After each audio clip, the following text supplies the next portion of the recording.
Assalamualaikum warahmatullahi wabarakatuh. Selamat pagi, salam sejahtera kepada semua anak murid Cikgu tahun 6 Ibnu Khaldun. Baik ya, hari ini kamu bersama dengan Cikgu Zati untuk subjek Bahasa Melayu tahun 6 dengan menggunakan dokumen penjajaran kurikulum 2 Bahasa Melayu tahun 6 Sekolah Kebangsaan. Baik ya, untuk hari ini bertarikh 9/2/2021 pada hari Selasa. Jadual kita hari ini pukul 8 hingga 9.30 pagi dengan bahasa Melayu yang bertemakan istimewanya keluargaku. Okey, unit 2, satu keluarga, dua budaya dengan tajuk rahsia kebahagiaan.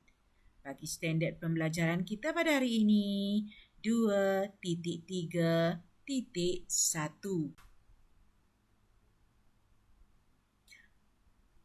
Manakala bagi standard kandungan 2.3 iaitu membaca kuat pelbagai bahan bacaan dengan lancar, sebutan yang jelas dan intonasi yang betul. Bagi standard pembelajaran pula 2.3.1 membaca sesuatu bahan yang mengandungi pelbagai jenis ayat dan ragam ayat secara Baiklah, objektif kita pada hari ini, pada akhir pengajaran dan pembelajaran, murid dapat membaca teks yang mengandungi kemahiran jenis ayat dan ragam ayat secara mekanis dengan betul.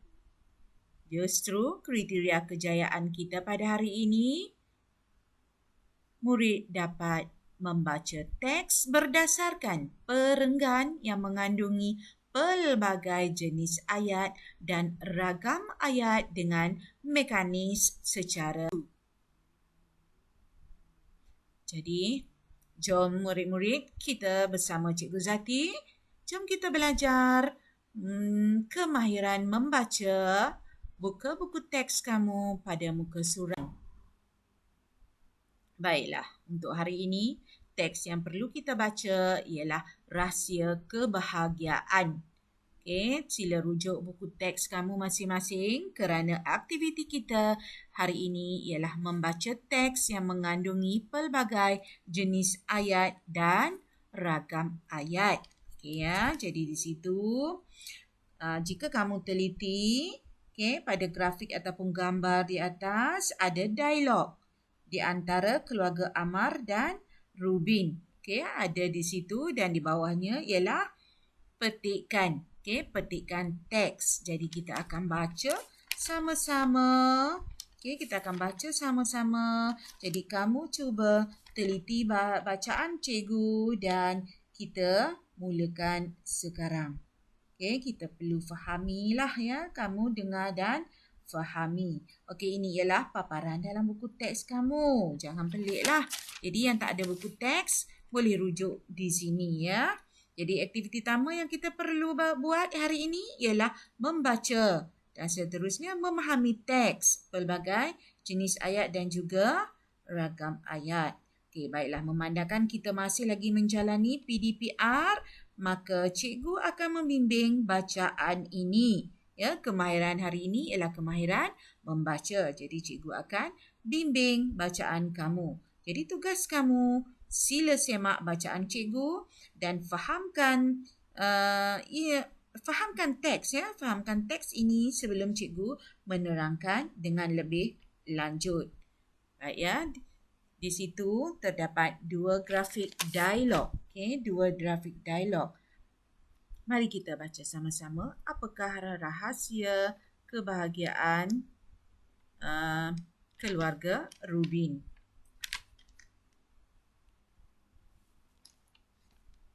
Oh, Rubin, rupa-rupanya. Jemputlah masuk. Terima kasih, makcik. Bolehkah kamu ceritakan keunikan keluarga kamu? Itu ialah dialog. Okey, dialog yang dilontarkan oleh Ibu Amar. Ibu Amar. Ya, dia nak mengenali keluarga keluarga Rubin ya. Keluarga Rubin dengan lebih lanjut. Okey. Jadi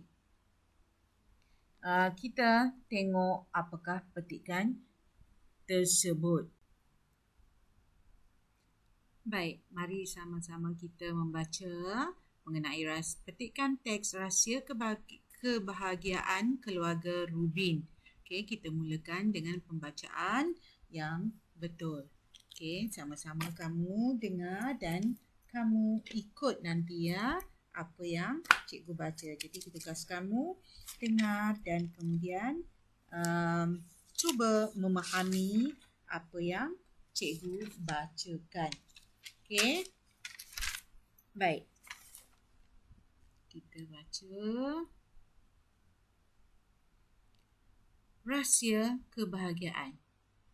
Keluarga saya mengamalkan dua budaya yang berbeza, iaitu budaya India dan budaya Cina.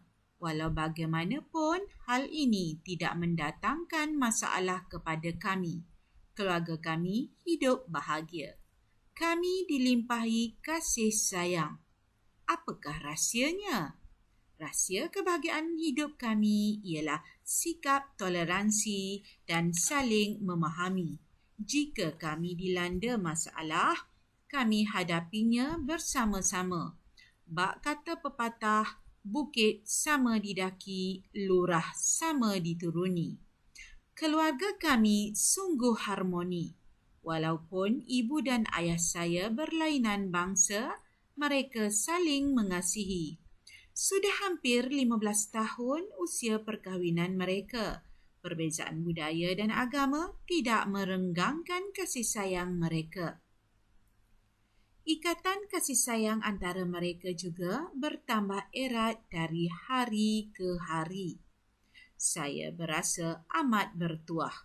Hidup dalam keluarga yang berkongsi budaya banyak keistimewaannya. Sebagai contoh, pelbagai bahasa dapat saya kuasai. Saya fasih bertutur dalam bahasa Melayu, bahasa Inggeris, bahasa Tamil dan bahasa Mandarin. Saya juga dapat bergaul mesra dengan rakan yang berbilang bangsa. Kami menghormati dan mengunjungi antara satu dengan lain. Okey, baik ya murid-murid. Jadi kita dah sama-sama baca. Kamu juga tolong lontarkan pembacaan kamu. Kamu baca di rumah ya. Mesti lafazkan sebab kemahiran kita ialah kemahiran membaca. Jadi kamu kena bacalah. Okey. Jadi setiap bacaan yang kamu dengar tadi ya, bacaan cikgu tadi, bacaan cikgu yang cikgu dah lontarkan tadi, okey, perlulah mengandungi intonasi yang sesuai. Okey, ada hentian. Jika ada koma, maka kamu berhentilah sekejap ya. Dan jika ada noktah, okey, kita perlu berhenti agak lama sikit di situ. Okey, ada antara perenggan pula juga menunjukkan perlunya ada hentian. Bukannya kita terus sambung baca saja dengan laju. Tidak ya. Jadi membaca juga perlu ada jiwa. Okay, kita perlu fokus. Kita juga perlu baca dengan teliti, dengan sepenuh hati ya. Dengan sepenuh hati kita membaca supaya apa? Supaya kita dapat memahami. Okey, memahami petikan. Jadi pembacaan ini ambillah masa kamu untuk latihan membaca dengan menggunakan intonasi yang betul bagi latihan ini ya. Jadi cubalah baca di rumah.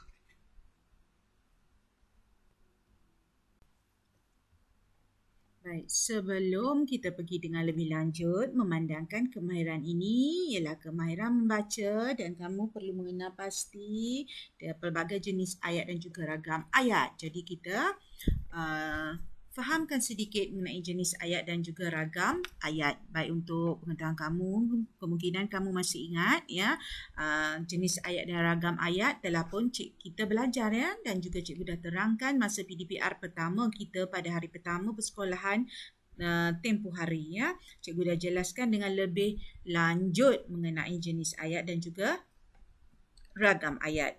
Okey, walau bagaimanapun, mari kita lihat sepintas lalu apakah ia jenis-jenis ayat dan juga ragam ayat. Baik, jenis-jenis ayat kita mempunyai 4 jenis ragam ayat. Ya, dalam bahasa Melayu kita mempunyai 4 jenis ayat, iaitu ayat penyata, okey, ayat seruan, ayat tanya dan juga ayat perintah.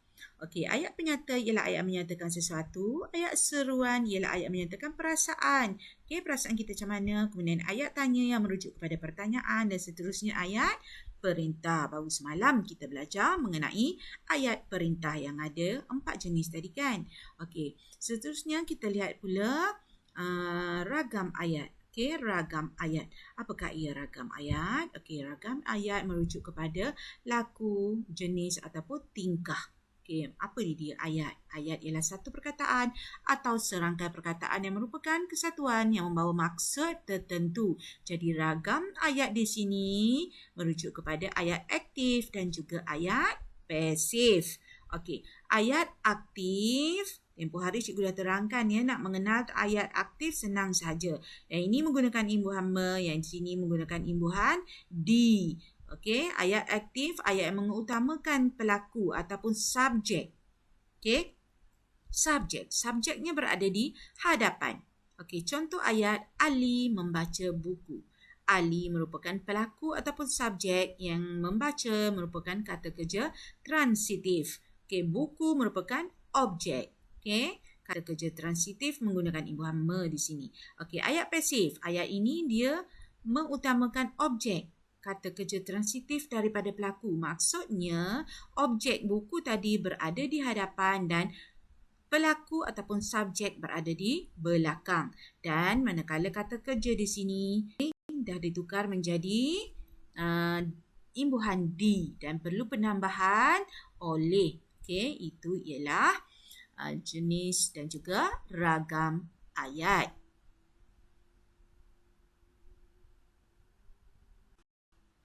Baik ya, kita lihat jenis ayat dan ragam ayat secara juga semintas lalu tetapi dengan lebih mendalam sedikit apa ia jenis ayat dan juga ragam ayat. Okey, ragam ayat tadi dah cikgu jelaskan tentang ayat aktif dan juga ayat pasif. Okey, sekarang 4 jenis ayat di sini ialah ayat penyata, ayat tanya.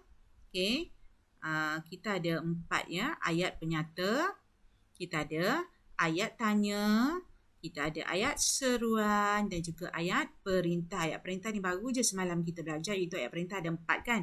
Ayat suruhan, ayat permintaan, ayat larangan dan juga ayat silaan. Okey, ayat tanya pula ayat untuk bertanya. Okey, dia boleh wujud tanpa kata tanya ataupun dengan kata tanya. Ini bezanya. Kalau dengan kata tanya, dia menggunakan perkataan kata tanya iaitu apa ya, tambah partikel kah menjadikan apakah. Okey, kalau tanpa kata tanya, tak ada kata tanya di depan ni. Walau bagaimanapun kedua-dua ayat tanya mesti ada tanda tanya. Okey, ayat penyata ialah ayat yang menyatakan, okey, membuat satu pernyataan. Okey, tujuannya ialah untuk memberi keterangan dan juga menyatakan tentang sesuatu hal. Okey, ayat ini juga disebut sebagai ayat berita ataupun ayat keterangan. Contohnya, saya telah selesai melakukan tugasan sekolah. Itu dia ya. Okey, ayat seruan pula ayat untuk menyatakan perasaan sama ada marah, gembira, takut ataupun kita sedih. Okey, ayat seruan nak kenalnya, dia menggunakan tanda seru ataupun I terbalik ya. Ini yang biasanya hadir pada belakang ayat. Akhir ayat sekali tu ada tanda I terbalik. Itulah kata seru. Okey, ayat seru yang menggunakan tanda seru. Dan dia di hadapannya menggunakan kata seru. Contohnya, oh, amboi, wah, cis, aduh, dan syabas. Okey, itu ialah antara 4 jenis ayat Okey, ragam ayat, ayat aktif dan juga ayat pasif. Seterusnya. Okey. Baik, berdasarkan petikan tadi, berdasarkan petikan, jadi kita cuba cari ayat penyata yang ada dalam petikan. Kita kenal pasti ya. Jadi di sini melalui pembacaan tadi, kita telah pun mengenali beberapa jenis ayat penyata terdapat dalam petikan ini. Cuba tengok yang pertama. Keluarga saya mengamalkan dua budaya yang berbeza, iaitu budaya India dan budaya Cina. Ini satu ayat penyata. Dua, keluarga kami hidup bahagia. Dua. Tiga, kami dilimpahi kasih sayang. Dia menyatakan ya. Dia menyatakan di sini. Baik, seterusnya yang kelima, keluarga kami sungguh harmoni. Dia menyatakan bahawa keluarganya harmoni. Seterusnya, ikatan kasih sayang antara mereka juga bertambah erat dari hari ke hari. Itu dia. Yang seterusnya, hidup dalam keluarga yang berkongsi budaya banyak keistimewaannya. Saya fasih bertutur dalam bahasa Melayu, bahasa Inggeris, bahasa Tamil dan bahasa Mandarin. Saya juga dapat bergaul mesra dengan rakan yang berbilang bangsa. Akhir sekali, kami menghormati dan mengunjungi antara satu sama lain. Jadi kesimpulannya dalam petikan kita hari ini banyak sangat mengandungi ayat penyata. Banyak sangat mengandungi ayat penyata, iaitu ayat yang menyatakan sesuatu. Kita teruskan dengan ayat tanya. Ayat tanya pula. Dalam petikan di sini kita ada dua sahaja ayat tanya. Ni satu. Macam mana nak kenal ayat tanya? Ada tanda tanya dan juga ada kata tanya. Di sini yang pertama, apakah rahsianya? Itu ya, dia bertanya. Dan satu lagi di sini dalam dialog ni perbualan dialog. Ibu Amar meminta Rubin menceritakan ya. Ibu Amar nak tahu sangat keunikan keluarga Rubin. Jadi Ibu Amar menggunakan kata tanya, bolehkah kamu ceritakan keunikan keluarga kamu? Ada tanda tanya di situ dan dia menggunakan ketika bolehkah. Ayat di sini kata tanya. Itu ialah kata ayat tanya. Baik, seterusnya kita pergi kepada ayat seruan. Ayat seruan. Ayat seruan, kita kenalnya dengan berdasarkan ni. Tanda seru iaitu I terbalik. I terbalik dan juga ada kata seru di sini. Oh, Rubin rupa-rupanya. Inilah ayat seruan. Biasanya memang kita guna dalam dialog lah. Jadi, satu saja ayat seruan. Dan seterusnya, satu lagi ialah ayat. Ayat apa? Ayat perintah. Ni ayat perintah. Nak dapat di mana perintah? Kalau yang ini tadi ialah ayat tanya. Jadi, ayat perintah ialah di sini. Jemputlah masuk. Ibu Amar menjemput Rubin ya, masuk ke dalam rumah mereka. Itu dia 4 jenis ayat pada hari ini. Baik. Jikalau kamu lihat ya, kalau kamu lihat petikan kita, pembacaan kita tadi, kita baca tadi, dalam petikan ada mengandungi peribahasa. Ni peribahasa. Bukit sama didaki, lurah sama dituruni. Ada maksudnya yang tertentu ni ya. Apa maksudnya? Di sini. Maksud peribahasa bukit sama didaki, lurah sama dituruni ialah mengharungi susah senang bersama-sama. Okey, itulah uniknya keluarga Rubik. Baik ya, sebagai peneguhan, kamu perlu menyiapkan latihan ini. Okey, hanya 5 soalan. Kamu cuba kenal pasti berdasarkan soalan yang cikgu bagi, apakah jenis-jenis ayat dan juga ragam ayat. Okey, ada di sini hanya 5 soalan. Kamu jawab dalam buku tata bahasa, buku T. Okey, buku kecil. Cikgu ulang sekali lagi. Siapkan dalam buku tersebut. Okey. Baiklah murid-murid, hanya itu sahaja pembelajaran kita hari ini. Jadi, laksanakanlah tugasan ini sebagai satu tanggungjawab dan satu tugasan yang perlu diselesaikan kerana sesungguhnya anda belajar, anda memang murid yang hebat. Okey, jadi itu sahaja dari cikgu untuk hari ini. Sekian, terima kasih. Kita jumpa lagi pada minggu hadapan.